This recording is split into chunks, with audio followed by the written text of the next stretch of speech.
শান্ততুলির মেয়ে আনিকার কট খেয়ে বিয়ে। সোশ্যাল মিডিয়াতে এটা ভাইরাল হয়ে গেছে। রাজশাহী একটা শপিং মলে আনিকা ছেলের হাত ধরে ঘুরে বেড়াচ্ছে, সেই ভিডিও একজন করেছে। তারপর থেকে এটা ভাইরাল, পুরোই ভাইরাল হয়ে গেছে ভিডিওটা। আসলে এটা সম্পূর্ণ মিথ্যা কথা, কট খেয়ে বিয়ে। সত্য কথা হচ্ছে আনিকা ওই ছেলেকে ভালোবেসে আরো 1 বছর আগে বিয়ে করেছিল। তারা কট খেয়ে বিয়ে করেনি, পালিয়ে বিয়ে করছে গত 1 বছর আগে। কিন্তু বিষয়টা সম্পূর্ণ গোপন ছিল। তো এখন দুজন দুজনের পরিবারের সাথে কথা বলে বিয়ের দিন তারিখ সবকিছু ফাইনাল করে দিয়েছে। যেভাবে বিয়ে হয়েছে 2 দিন আগ পাশ তো বিয়ে করাই লাগতো। আলহামদুলিল্লাহ, সবাই আনিকার জন্য দোয়া করবেন।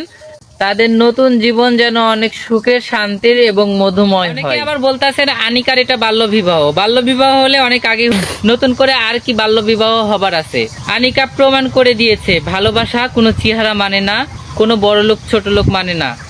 দুজন দুজনের প্রতি যদি ভালোবাসার বিশ্বাস থাকে তাহলেই ভালোবাসা পূর্ণতা পায়। একের পর এক রহস্যজনক বিষয় সবার সামনে চলে আসছে। সবাই এখন মুখ খোলা শুরু করে দিয়েছে। রাজশাহীর যতগুলো লোক আছে কন্টেন্ট ক্রিয়েটার, সবাই কিন্তু এখন শান্ত আর তুলির মেয়ে আনিকার বিয়ে নিয়ে মুখ খুলতেছে। সবাই তো বলছে 1 বছর আগেই গোপনে বিয়ে করে ফেলেছে। মেয়েকে হোস্টেলে পড়তে দিয়েছিল, আর মেয়ে পড়ালেখা বাদ দিয়ে প্রেমের আলাপ জোড়া শুরু করে দিয়েছিল এই ছেলের সাথে, আর এই ছেলের গলায় ঝুলে পড়ল।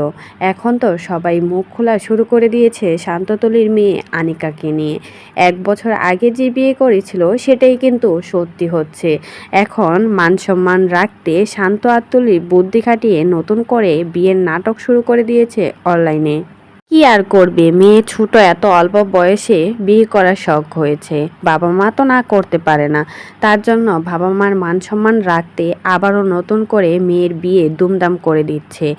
এত ছোটটুকু একটা বাচ্চা মেয়ে কি করে সম্ভব? এখনকার যুগটাই এমন, কারণ জাত আর কোনো কিছুই কিন্তু মানে না। যাকে পছন্দ হয় তাকেই গোপনে বিয়ে করে ফেলে। বাবা মার অনুমতি নেওয়ারও কিন্তু প্রয়োজন মনে করে না। তার জন্যই কিন্তু শান্ততুলির মতোই তার মেয়েও হয়েছে। শান্ততুলিও কিন্তু এক সময় এভাবে গোপনে বিয়ে করে তারপর বাবা মাকে জানিয়েছিল। মেয়েটাও কিন্তু ঠিক কাজটাই করেছে। তো এই বিষয়ে কোনো মতামত থাকলে সেটা জানাবেন অবশ্যই।